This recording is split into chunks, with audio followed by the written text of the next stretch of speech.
it through my week and my day of rest. Yes, it's not luck, boy, I'm blessed. Wake up in the morning and I'll be so damn impressed. God bless me, he gave me a second chance. Bless me to make it through my week and my day of rest. Yes.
Surrounded by faces that look like me. No upbringing. My pops was a heroin fiend. In the mirror like, damn, oh Lord, why me? Only hell and sorrows as brown eyes can see. When the rain disappeared and the storm ceased, the Lord put a rainbow in the sky for me. No hope and no dream, still looking for free. This old time I had a book, Young Blood, can you read? He put me on who I was, what I like to see. If there's a door leads to life, then Jesus is the key. He said you want to know more, and I continue to eat. Food for thought, look around, prophecy I can see. Yo, it ain't about you, it's all about what God say. The proof, it's all in the word, ain't no debate, rest in peace to my forefathers. They kept it real too. David was a man of God, but he will kill you. Visualizing every individual, becoming spiritual. Believe it or not, it's all biblical. In the lake of fire, they go 'cause they rebellious, crying like a hound dog, sounding like elves. It's gonna be a spiritual hijack when the sky crack. Should've repented, too late. No goodbye, Jack. Goodbye, Jack. No goodbye, Jack. No goodbye, Jack. Goodbye, Jack. Praise God, the Most High God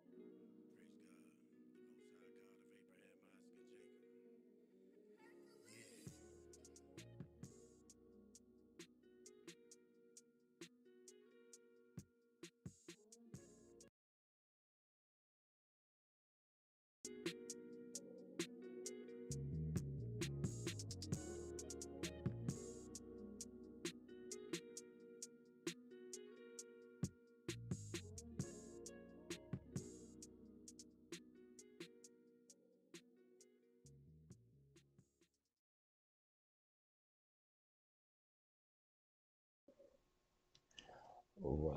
All right.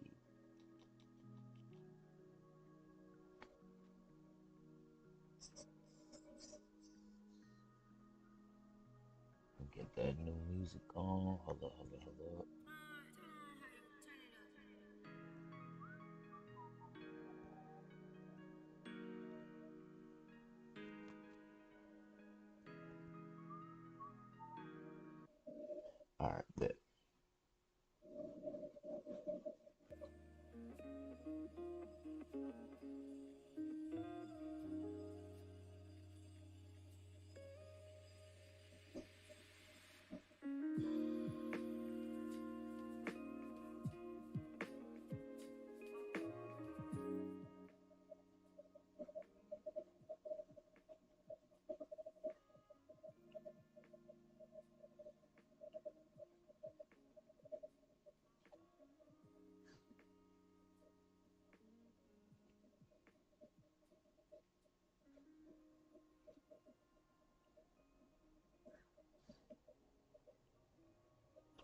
Dang, I don't know what's going on with the screen.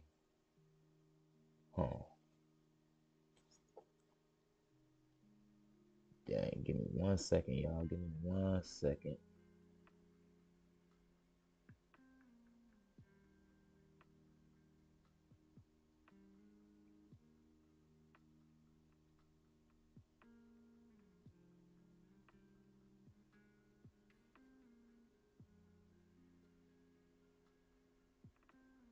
Alright, I guess we're gonna have to use the internet.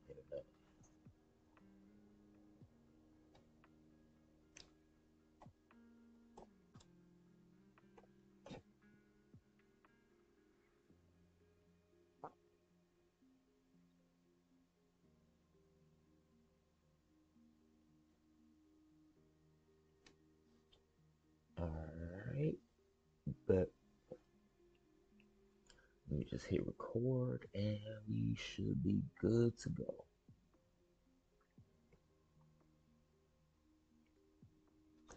Peace, family. Welcome to the morning brew. And I want to say, first off, I want to say sorry for, slacking on not being on here. Last time I dropped a video was like 2 weeks ago, but Lord willing, I'm gonna try to be more consistent with it. But I want to give all praises, thanks, glory, and honor to the Father, God of Abraham, Isaac, and Jacob for bringing us to a new Sabbath, bringing us to another day to glorify His name. So let's get into it. I guess we're gonna be reading Genesis 38 through 41 today, but I'm gonna start off with an opening scripture in Psalms 19. It says, starting at verse 7. Hold up. It says, "The fear of the Lord is clean, enduring forever." Oh wait, I meant verse 7. I started at verse 9. It says, the law of the Lord is perfect, converting the soul. The testimony of the Lord is sure, making wise the simple. The statutes of the Lord are right, rejoicing the heart. The commandments of the Lord is pure, enlightening the eyes. So this law is perfect. The Lord's law is perfect. And that's the thing that's going to convert you, change you, guide you into righteousness. It's even going to make a simple person wise. And it says, the statutes of the Lord are right, rejoicing the heart. The commandment of the Lord is pure, enlightening the eyes. The fear of the Lord is clean, enduring forever. So there's nothing wrong when you fear the Lord. The judgments of the Lord are true and righteous altogether. More to be desired are they than gold, yea, than much fine gold, sweeter also than honey and the honeycomb. Moreover, by them is thy servant warned. So with these laws and statutes and commandments, these are warnings for us. Like I seen a post earlier, like God's law is kind of like a guardrail to keep you from falling off to sudden death. And that's kind of why it's saying here in verse 11, moreover by them, talking about these laws, statutes, commandments, is thy servant warned. And in keeping of them is what? And in keeping of them is great reward, right? It says, who can understand his errors? Cleanse me, thou. Cleanse thou me from secret faults. So we might even have iniquity in us that we don't even realize. So we even gotta pray to the Lord, hey, forgive me for secret faults. And then what he say in verse 13? It says, keep back thy servant also from presumptuous sins. Let them not have dominion over me, that I shall be upright and I shall be innocent from the great transgression. So I pray that the Lord keep us all from these presumptuous sins, because I know that we fight a battle every day, and sometimes it gets a little hard, but I pray the Lord keep us all from presumptuous sins. Why? Then I shall be upright and I shall be innocent from the great transgression. Verse 14, it says, let the words of my mouth and the meditation of my heart be acceptable in thy sight, O Lord, my strength and my redeemer. So with that being said, I'm finna flip over to Genesis 37, well 38 actually, so we can proceed with our regularly scheduled program. So last time we was on here, we seen about Joseph, how he got sold by his brethren into the land of Egypt. He got sold to some Ishmaelites, and the Ishmaelites sold him to some Midianites. But hold up, let me go to the chapter on here so y'all can read along.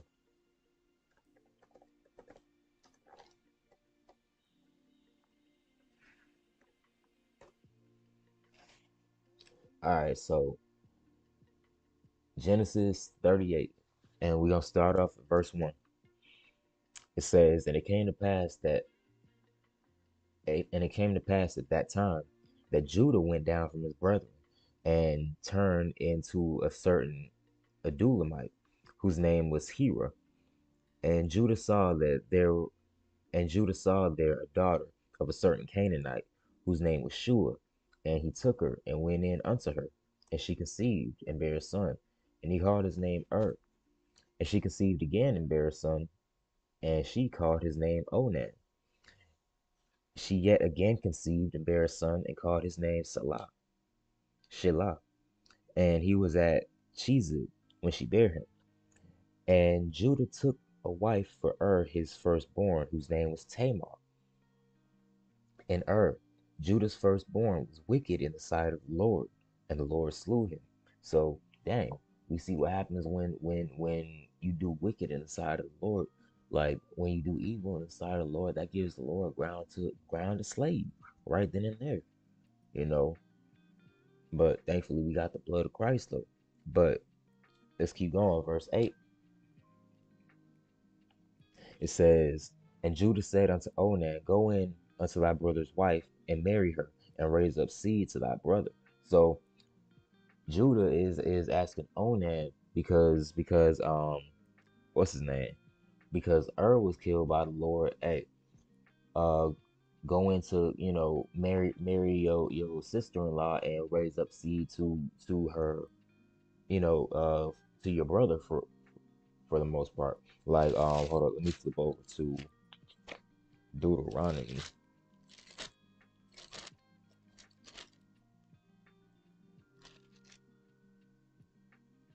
Deuteronomy 25 and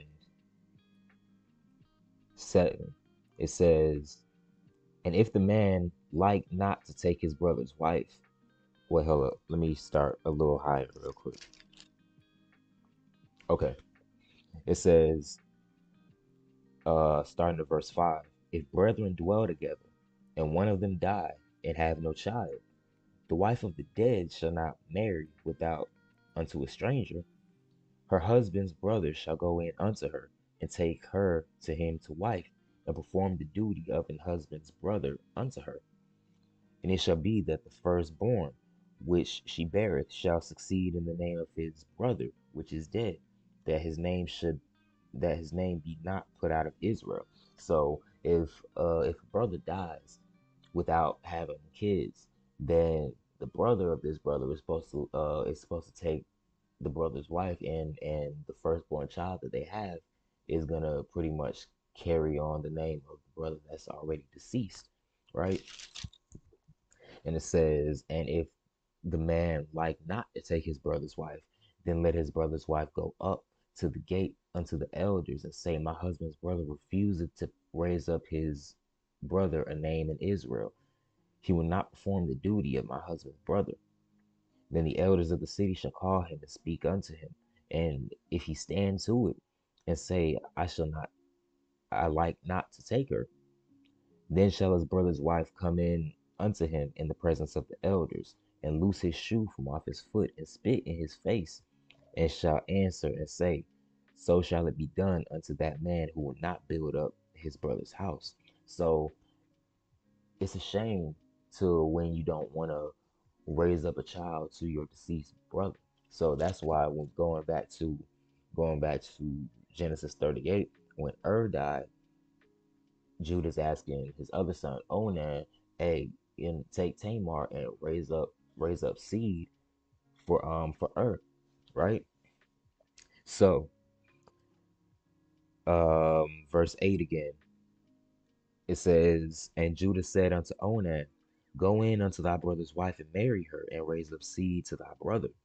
And Onan knew that that the seed should not be his. And it came to pass, when he went in unto his brother's wife, that he spilled it on the ground, lest he should give seed to his brother. So he didn't want to raise up a seed for his brother. So when he laid with Tamar, he ain't he let it out on the ground pretty much, so that she wouldn't get impregnated, and that wasn't pleasant in the sight of the Lord. We seen that, if you didn't want to raise up seed to your brother, you were supposed to go to the elders and stuff like that, and that girl was supposed to spit in your face and take your shoe off. And it says, verse 10. Hold up, I'm just trying to make sure I'm at the right spot. Verse 10, it says, and the thing which he did displeased the Lord, wherefore he slew him also. So now both the sons of Judah are dead, right? So it says, verse 11, then said Judah to Tamar, his brother-in-law, remain a widow at thy father's house, till Shelah, my son, be grown. For he said, lest peradventure he die also, as his brethren did. And Tamar went and dwelt in her father's house. And in process of time, the daughter of Shua, Judah's wife, died. And Judah was comforted and went up unto his sheep shearers in Timnath. And he and his friend Hira the Adulamite. And it was told Tamar, saying, behold, thy father-in-law goeth up to Timnath to shear his sheep. And she put her widow's garments off from her, and covered her with a veil, and wrapped herself, and sat in an open place which is by the way to Timnath, for she saw that Shelah was grown, and she was not given unto him to wife. So pretty much Judah told Tamar, like, stay in your father's house as a widow until my youngest son grows up and gets of age, right? So now it's after a while, and it says, and she put her widow's garments off from her, and covered herself with a veil, and wrapped herself, and sat in an open place which is by the way to Timnath, for she saw that Shelah was grown, and she was not given unto him to wife. When Judah saw her, he thought her to be an harlot, because she had covered her face. So Judah see her along the way, not realizing, oh, that's my daughter-in-law. My bad, it was a piece of hair in my mouth. I think it's still there. But it says, when Judah saw her, he thought her to be an harlot, because she had covered her face. And he turned unto her by the way, and said, go to, I pray thee, let me come in unto thee. For he knew not that she was his daughter-in-law. And she said, what wilt thou give me that thou mayest come in unto me? So man, she could have been told him like, yo, I'm your daughter-in-law, but Judah's still none the wiser. But at this point, I'm questioning like, dang, why is Judah with a harlot anyway? But that's neither here nor there. But it says, and she said, what wilt thou give me that thou mayest come in unto me? And he said, I will send thee a kid from the flock. And she said, wilt thou give me a pledge till thou send it? So so she's pretty much asking for payment. And he said, look, I'm gonna give you a kid from the flock. And she said, without giving me a pledge till I'll send it. So will you give me something to hold me over till you actually bring that kid from the flock? And it says, and he said, what pledge shall I give thee? And she said, thy signet and thy bracelets and thy staff that is in thine hand. And he gave it to her and came in unto her, and she conceived by him. And she arose and went away and by her laid by her veil laid by her veil from her, and put on the garments of her widowhood. And Judah sent the kid by the hand of his friend the Adulamite to receive his pledge from the woman's hand, but he found her not. So now he's trying to give the give this kid to this quote unquote harlot, but he can't find her now. Then he asked the men of the place, saying, where is the harlot that was openly by the wayside? And they said, there was no harlot in this place.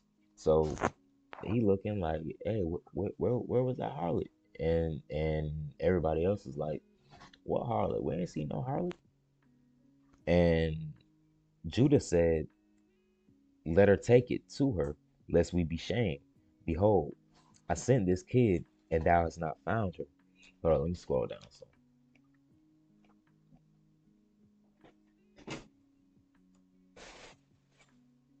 verse 24, and it says, and it came to pass about 3 months after.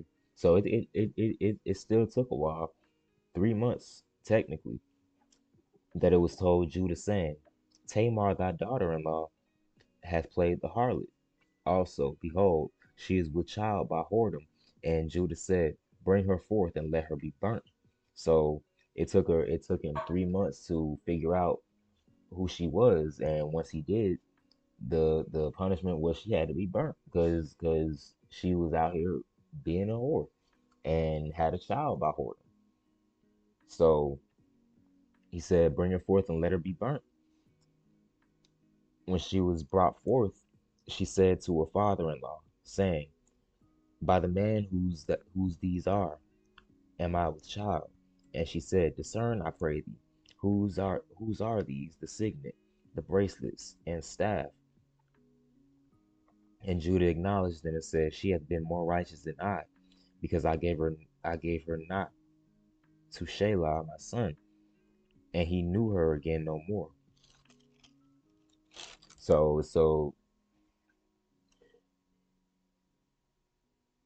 like now Tamar is pretty much talking to Judah. She's like, look, I'm pregnant by the man who's these bracelets and stuff are. So she showed him the bracelet and the signet and staff and stuff. And Judah's looking like, man, that's my stuff. And it probably just hit him like a ton of bricks right there. And it says, and Judah acknowledged them and said, she had been more righteous than I, because that I gave her not to Shelah my son, and he knew her again no more. So now he's feeling regret because he did tell her that, to stay in your father's house until, as a widow until Shelah be grown. But when he grew up and he was of age, I guess he didn't do that. So Judah's taking that sin upon him.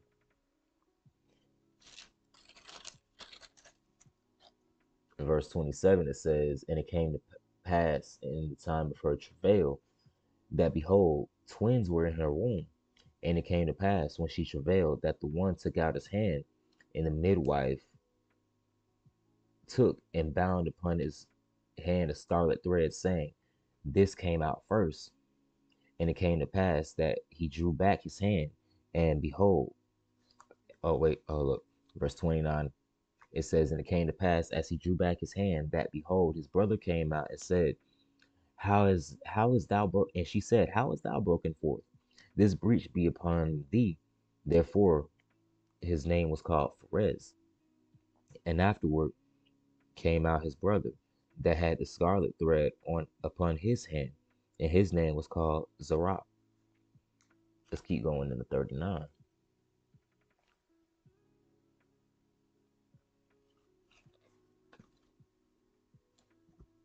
Because we just seen the two children of Judah.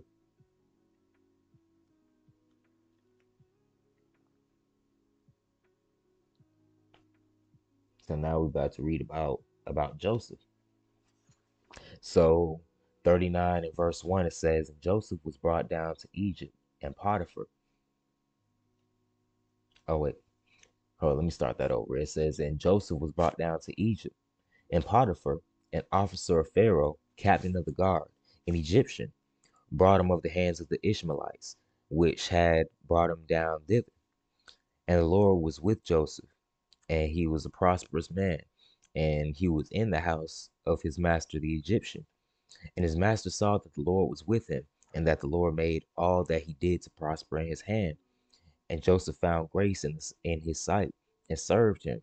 And he made him overseer of his house, and all that he had he put into his hand. So Joseph was sold as a slave to Egypt. But even in Egypt, folks will notice like, hey, the Lord is still with this dude. He still made Joseph prosperous even in that bad situation. Like what, 11 brothers, 10, 11 brothers sell you out as a slave to some foreigners. Like that's crazy. But the Lord still the Lord's still looking out for Joseph though. It says, and Joseph had found grace in his sight, and he served him, and he made him overseer of his house, and all that he had he put into his hand. So even Potiphar, he trusted Joseph enough to pretty much put his whole house under Joseph's hand. And it came to pass from the time that he had made him overseer of his house, and over all that he had, that the Lord blessed the Egyptian's house for Joseph's sake. And the blessing of the Lord was upon all that he had in the house and in the field. And he left all that he had in Joseph's hand. And he knew not aught he had, save the bread which he did eat. And Joseph was a goodly person and well favored. So it was even to the point where Potiphar left so much under Joseph that he didn't even know what was in his house no more except what he was eating. Like it was like that's how close Joseph was to this man. But after a while, it's gonna take a turn. So verse 7. Hold up, I keep forgetting to scroll down because I'm reading from the physical. But it says, and it came to pass after these things that his master's wife cast her eyes upon Joseph, and she said, lie with me. But he refused, and said unto his master's wife, behold, my master wotteth not what is with me in this house, and he hath committed all that he had to my hand. There is none greater in this house than I, neither hath he kept back anything from me but thee. So he's like, look, my master don't even know what's in this house. He gave that in my hand. And he said that, and he committed everything in his house to me. And he said, there's none greater in his house than I. Neither, and he didn't even keep me back from anything except you. Like, like Potiphar was probably like, man, you could have my food, you could wear some of my clothes, you know. Hey, if you want to take my chariot, go ahead, but just don't mess with my wife. That's the only thing. But Potiphar's wife is on some bull. So it says, verse 9, there is none greater in this house than I, neither hath he kept back anything from me but thee, because thou art his wife. How then can I do this great wickedness and sin against God? So not only is he just you know sinning against his master, he's really sinning against God because he's breaking God's commandments, right? Thou shalt not commit adultery.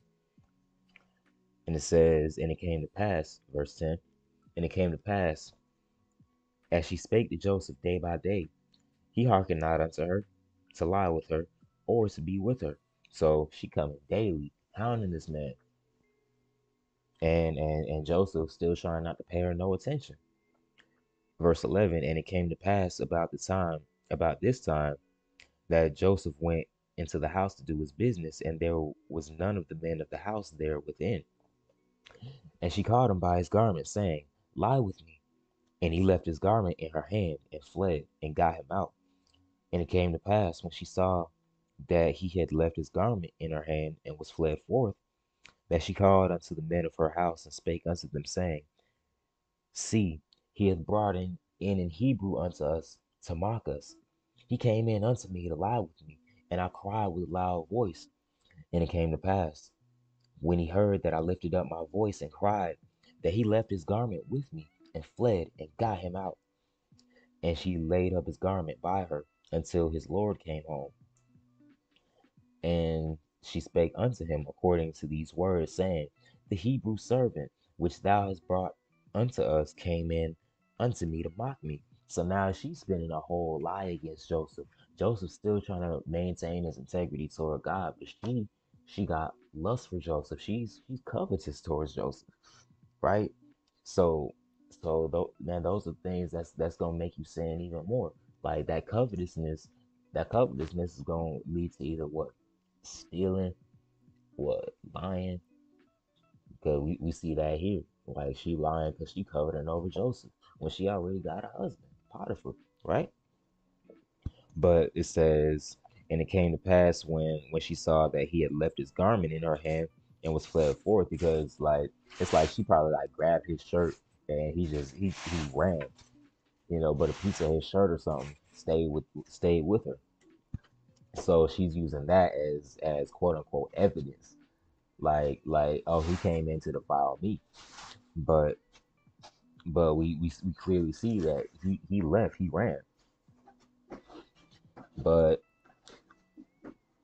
it says, and it came to pass when they verse 19, my bad, y'all. Verse 19, when it came to pass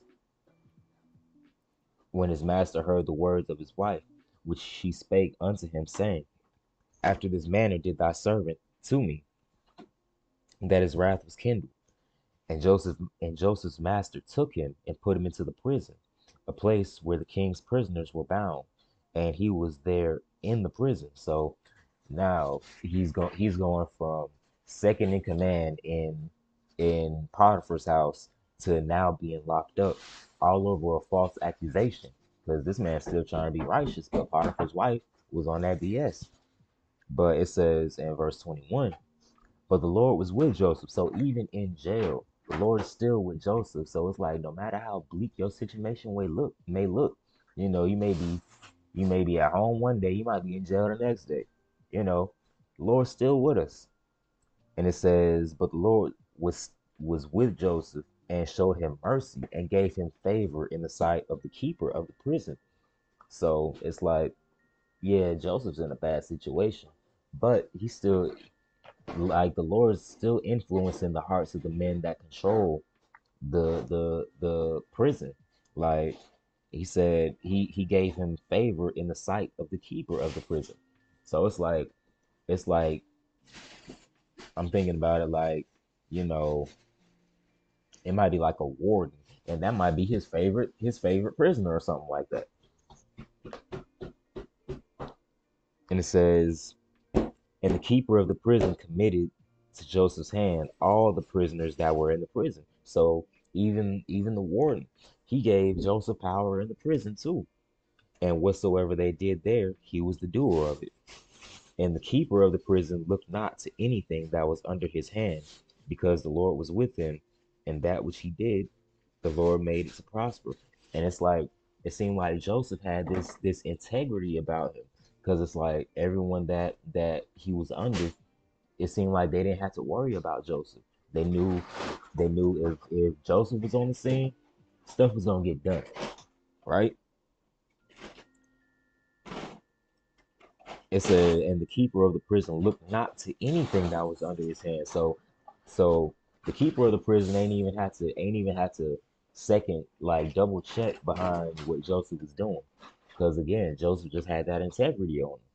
But let's keep going into verse 40, in chapter 40. I mean, it says, and it came to pass after these things that the butler of the king of Egypt and his baker had offended their lord, the king of Egypt. So now you got Joseph, he's still in prison, and you got this baker and butler that offended the Pharaoh, right? And it says, and Pharaoh was wroth against two of his officers, and against the chief priests, and against the chief of the butlers, and against the chief of the bakers. And he put them in ward in the house of the captain of the guard, into the prison, the place where Joseph was bound. And the captain of the guard charged Joseph with them, and he served them, and they continued to seize him in ward. So now these folks are in the cell with Joseph. And it says, verse 5, and they dreamed a dream, both of them, each man his dream in one night. So they both had a dream the same night, right? Each man according to the interpretation of his dream, the butler and the baker of the king of Egypt, which were bound in the prison. And Joseph came in unto them in the morning, and looked upon them and said, and behold, they were sad. And he asked Pharaoh's officers what that were with him in the ward of his lord's house, saying, wherefore look ye so sad today? So why you looking so sad today? And they said unto him, we have dreamed a dream, and there is no interpreter of it. And Joseph said unto them, do not interpretations belong to God? Tell me then, I pray you. And the chief butler told his dream to Joseph, and said unto him, in my dream, behold, a vine was before me, and in the vine there were three branches, and it was as though it budded, and her blossoms shot forth, and the clusters therefore brought forth ripe grapes. And Pharaoh's cup was in my hand, and I took the grapes and pressed them into Pharaoh's cup, and I gave the cup into Pharaoh's hand. And Joseph said unto him, this is the interpretation of it. The three branches are 3 days. Yet within 3 days shall Pharaoh lift up thine head, and restore thee unto thy place, and thou shalt deliver Pharaoh's cup into his hand, after the former manner when thou was his butler. So pretty much, this man comes to Joseph asking about his dream. Joseph giving him good news. He said, like, that dream you having, Pharaoh's pretty much finna take you out of this prison, and you gonna return and be pouring wine for the king like you used to before you came here, right? And it says, verse 14. Verse 14, it says, but think on me when it shall be well with thee, and show me kindness, I pray thee, unto me, and make mention of me unto Pharaoh, and bring me out of this house. So, so he said, this man was supposed to be gone in like 3 days. And Joseph's like, look, once you get out of here, hey, put in a good word with me towards Pharaoh.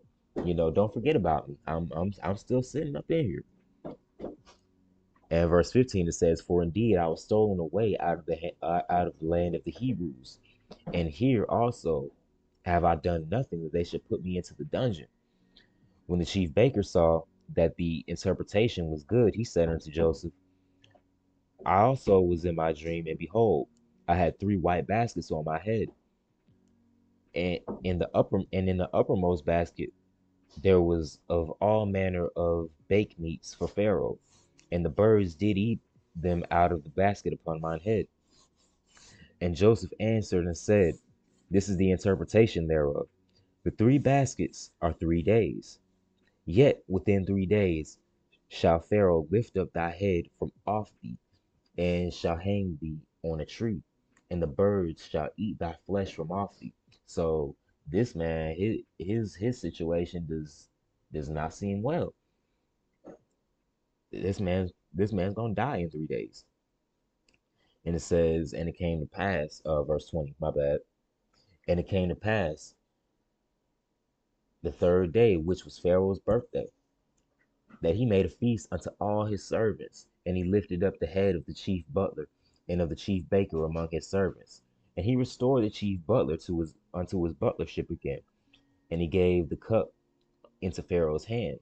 But he hanged the chief baker, as Joseph had interpreted to them. Yet did not the chief butler remember Joseph, but forgot him. So, man, 3 days later, and I told you to remember me when you got out of here, and you couldn't even put in a good word for me toward Pharaoh. That's probably how Joseph's looking at it. But hey, everything in God's time, though. Hold up. So let's keep going into chapter 41.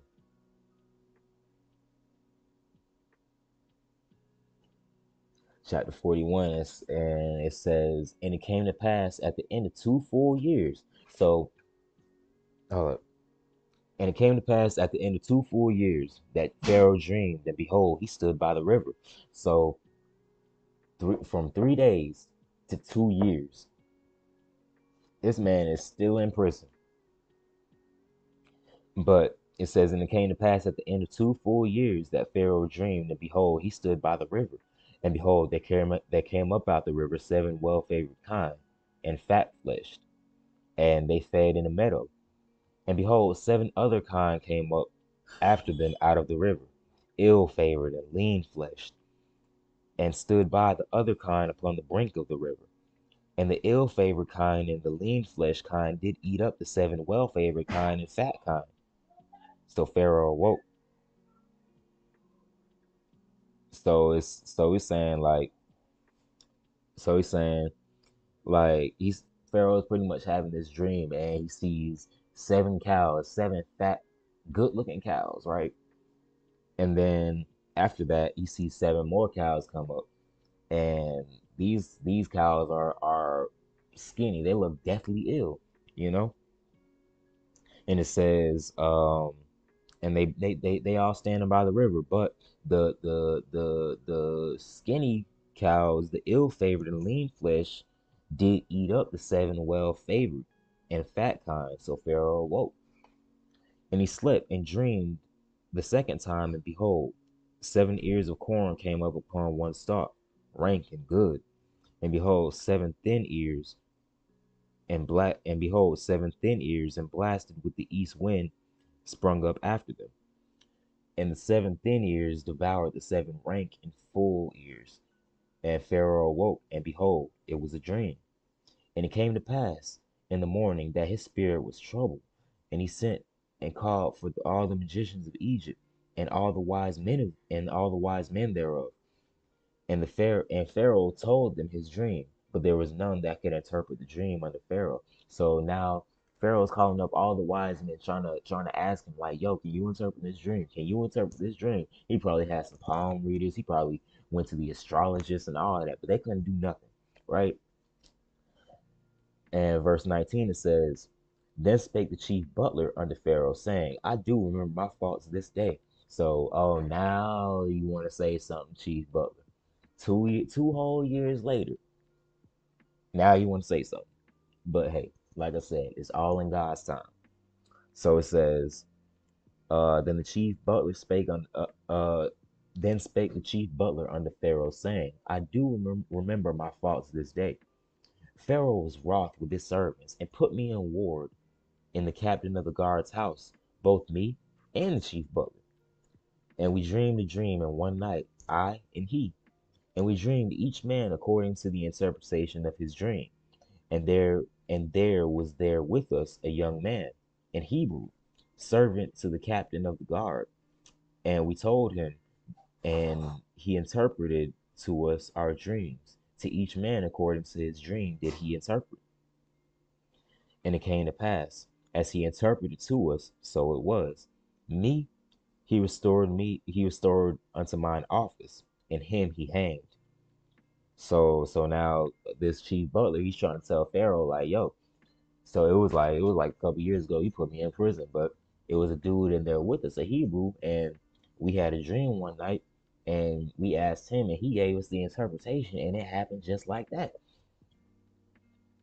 So verse 14, it says, then Pharaoh sent and called Joseph, that they brought him hastily out of the dungeon, and he shaved himself, and changed his raiment, and came in unto Pharaoh. And Pharaoh said unto Joseph, I have dreamed a dream, and there is none that can interpret it. And I have heard say of thee that thou canst understand a dream to interpret it. So like now Joseph's like, and the Pharaoh's like, bring Joseph out. He's like, you know what? I heard you. You know, I heard that you can interpret dreams. You are the guy, right? It says, and I have heard say of thee that thou canst understand a dream to interpret it. But what Joseph tell him though? Because this is not in Joseph's power at all. He said, and Joseph answered, saying, it is not in me. God shall give Pharaoh an answer of peace. So again, he got you got to give that glory to the Lord. Verse 17, and Pharaoh said unto Joseph, in my dream, behold, I stood upon the brink of the river, and behold, there came up out of the river 7 kine, fat fleshed and well favored, and they fed in a meadow. And behold, 7 other kine came up after them, poor, and very ill favored and lean fleshed, such as I never saw in all the land of Egypt for badness. And the lean and the ill favored kind did eat up the first 7 fat kine. And when they had eaten them up, it could not be known that they had eaten them, but they were still ill favored as the beginning. So I woke. So now it's like, you got the 7 well favored, and then you got the 7 lean and ill favored. And it's like the seven that were skinny and all that, they ate the fat ones, but after they ate the fat ones, they still looking skinny. They ain't gained no weight, nothing. They look like they still starving. So he says, um, verse 22, and I saw in my dream, behold, 7 ears came up in one stalk, full and good. And behold, 7 ears, withered, thin, and blasted with the east wind, sprang up after them. And the thin ears devoured the 7 good ears. And I told this unto the magicians, but there was none that could declare it to me. And Joseph said unto Pharaoh, the dream of Pharaoh is one. God has showed Pharaoh what he is about to do. So now you got Joseph, he's about to lay out the interpretation to this man. So he's like, you had 2 dreams, but really they both one. They're 2 dreams, but they mean the exact same thing. So he said, the dream of the Pharaoh is one. God has showed Pharaoh what he is about to do. The 7 good kind are 7 years, and the 7 good ears are 7 years. The dream is one. So like they still both have they both correlate to each other. And it said the 7 thin and ill-favored kind that came up after them are 7 years, and the 7 empty ears blasted with the east wind shall be 7 years of famine. So now you got 7 years and then 7 years of famine, 7 years of plenty, 7 years of famine, pretty much. And it says, this is the thing which I have spoken unto Pharaoh. What God is about to show, what God is about to do, he showeth unto Pharaoh. Behold, there come 7 years of great plenty throughout all the land of Egypt.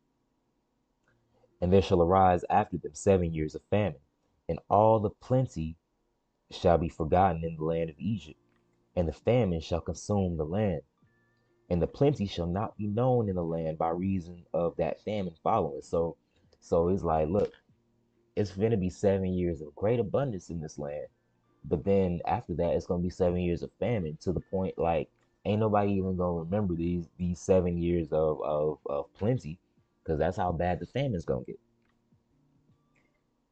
And it shall consume the land, And it says, verse 31, and the plenty shall not be known in the land by reason of that famine following, for it shall be very grievous. And for that the dream was doubled unto Pharaoh twice. It is because it is because the thing is established by God, and God will shortly bring it to pass. Now therefore let Pharaoh look out a man discreet and wise, and set him over the land of Egypt. Let Pharaoh do this, and let him appoint officers over the land, and take up the fifth part of the land of Egypt in the 7 plenteous years, and let them gather all the food of those good years that come, and lay up corn under the hand of Pharaoh, and let them keep food in the cities. So now Joseph's giving Pharaoh guidance on how to deal with this famine. He's like, look, get you get you get a discreet and wise man and set him over Egypt so he can pretty much ration out and preserve this food in the set within the 7 years of plenty. Because if it's gonna be 7 years of plenty, then that means we can save up some. So it says, um, verse 35, and let them gather all the food over those good years that come, and lay up corn under the hand of Pharaoh, and let them keep food in the cities, that food shall be for a store to the land against the 7 years of famine, which shall be brought, and which shall be in the land of Egypt, that the land perish not through the famine. And the thing was good in the eyes of Pharaoh, and in the eyes of all his servants. And Pharaoh said unto his servants, can we find such one as this, a man in whom the Spirit of God is? So now Pharaoh's like, man, can I find a a a, a man like this, a man like Joseph? Like, because Joseph said to put a discreet man and a wise man upon, over the food and over Egypt, pretty much. So he said, can we find such a man as this, a man in whom the Spirit of God is? So even Pharaoh realized the Spirit of God on Joseph. And Pharaoh said unto Joseph, for as much as God hath showed thee all this, there is none so discreet and wise as thou art. Thou shalt be over my house, and according unto thy word shall all my people be ruled. Only in the throne will I be greater than thou. So like now, Pharaoh's putting Joseph on an even bigger pedestal. When Joseph first came, he was just he was pretty much over the hand of Potiphar's house. He was like the king's guard or something like that. You know, but now he's literally over the entire land of Egypt. Now he said, Pharaoh said, only in the throne will I be greater than you. Verse 41. And Pharaoh said unto Joseph, see, I have set thee over all the land of Egypt. And Pharaoh took off his ring from his hand, and put it upon Joseph's hand, and arrayed him in vestures of fine linen, and put a gold chain about his neck. And he made him to ride in the second chariot which he had. And they cried before him, bow the knee. And he made him ruler over all the land of Egypt. And Pharaoh said unto Joseph, I am Pharaoh, and without thee shall no man lift up his hand or foot in all the land of Egypt. And Pharaoh called Joseph's name Zaphnath-Paneah, and he gave him to wife Asenath, the daughter of Potiphera, priest of On. And Joseph went out over all the land of Egypt. And Joseph was 30 years old when he stood before Pharaoh, king of Egypt. And Joseph went out from the presence of Pharaoh and went throughout all the land of Egypt. And in the 7 plenteous years, he brought forth, the earth brought forth by handfuls.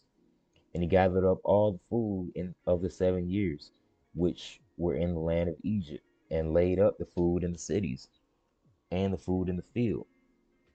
Oh, wait. He says, and laid up the food in the cities. The food of the field, which was round about every city, laid he up in the same. And Joseph gathered corn as the sand of the sea, very much until he left numbering, for it was without number. So now Joseph been gathering corn so much that he done stopped counting because it's so much now. And unto Joseph were born two sons before the years of the famine came, which Asenath, the daughter of Potiphar, priest of On, bare unto him. And Joseph called the name of the firstborn Manasseh. For God, said he, hath made me forget all my toil and all my father's house. And the name of the second called he Ephraim. For God hath caused me to be fruitful in the land of my affliction. So that's what these names mean for these two children. Verse 53,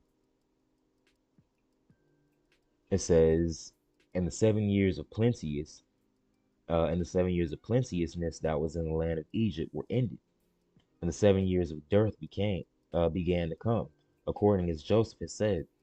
And the dearth was in all lands, but in the land of Egypt there was bread." So now this famine has hit all the land surrounding Egypt, but in Egypt there's bread. Why? Because Joseph was smart with the 7 years of plenty. So now they still got food laid up from then. And in verse 55 it says, "And when all the land of Egypt was famished, the principal cried, the people cried to Pharaoh, sorry, for bread." So now when all the land of Egypt was famished, the people cried to Pharaoh for bread. And Pharaoh said unto all the Egyptians, "Go unto Joseph, what he saith for you, what he saith to you, do." So now the Egyptians coming up to Pharaoh talking about, "Hey, we hungry, we need bread, we need food." And who did Pharaoh refer to? Joseph, right? Like Joseph the king or something, you know? But that's how much notoriety that Joseph has gotten within the land of Egypt. That's how much the Lord has blessed him, right? So he said, "Look, go to Joseph. What he saith to you, do." Verse 56, "And the famine was all over the face of the earth. And Joseph opened all the storehouses and sold unto the Egyptians. And the famine waxed sore in the land of Egypt." So now the famine's getting worse. "And all the countries came in to Egypt to Joseph for to buy corn, because the famine was so sore in all lands." And so that was Genesis chapters 38 through 41. And I might just read a little Proverbs or so just to close this out. But I pray somebody's getting some understanding in Jesus' name. So um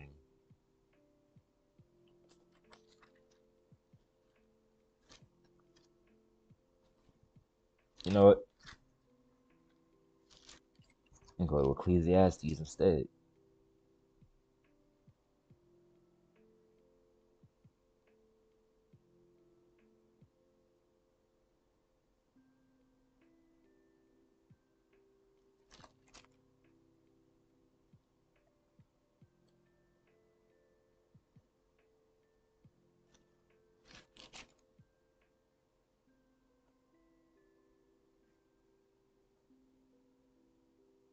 All right, so I'm in Ecclesiastes chapter 12, starting at verse 1.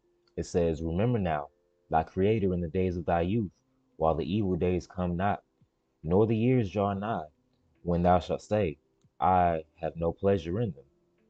So remember God while we still got this youth, while we still got this fire, while we still young, while the sun or the light or the moon or the stars be not darkened, nor the clouds return after the rain, right? But skipping down to verse 13, because that's really what I want to get to though. "Let us hear the conclusion of the whole matter. Fear God and keep his commandments, for this is the whole duty of man. For God shall bring every work into judgment with every secret thing, whether it be good or whether it be evil." And I pray the Lord glad or adds a blessing to the reading, hearing, and doing of his word. And I pray somebody got some understanding in Jesus' name. Peace, y'all.